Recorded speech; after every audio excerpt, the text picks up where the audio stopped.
La joie des joueurs et du staff d'Angers SCO est à la hauteur de leur performance. Grâce à ce but d'Olivier Auriac, les Angevins ont marqué les esprits en s'imposant 1-0 sur la pelouse de Metz vendredi soir dernier. Un résultat qui permet aujourd'hui à Angers d'occuper seul la 5e place de Ligue 2 avec 28 points, à seulement 2 longueurs de Strasbourg, 3e. Mais tout de suite, on revient sur les faits marquants de ce choc de la 17e journée entre Metz et Angers. Ça y est, c'est parti et c'est Angers qui manque de se faire surprendre en tout début de match. Heureusement, Victor Mendy joue mal le coup. Premier avertissement sans conséquence.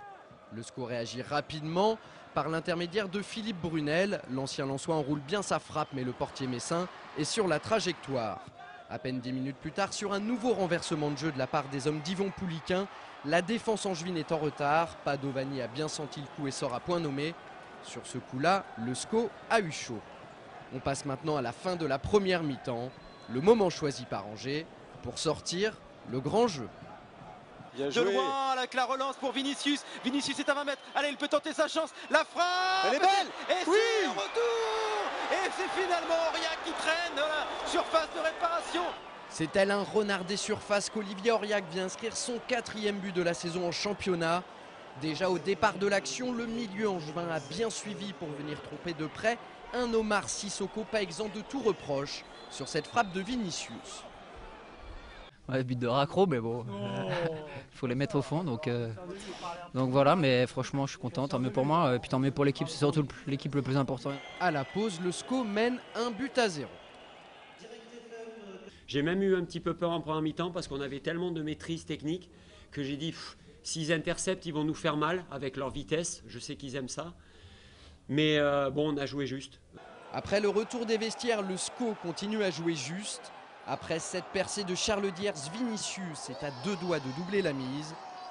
Dans une seconde période bien contrôlée où ils n'ont pas laissé d'espace à leur adversaire, les hommes de Jean-Louis Garcia auraient dû bénéficier d'un penalty. Mais l'arbitre en a décidé autrement. Tout ça pour dire qu'en cas d'égalisation, Messine, Angers l'aurait certainement eu mauvaise, à commencer par le coach angevin.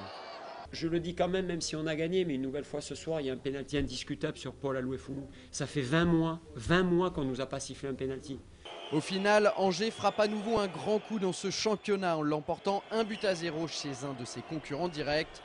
Le SCO enregistre par la même occasion son 10e match consécutif sans défaite, toute compétition confondue, son 9e en championnat. Et ça, ce n'est pas rien.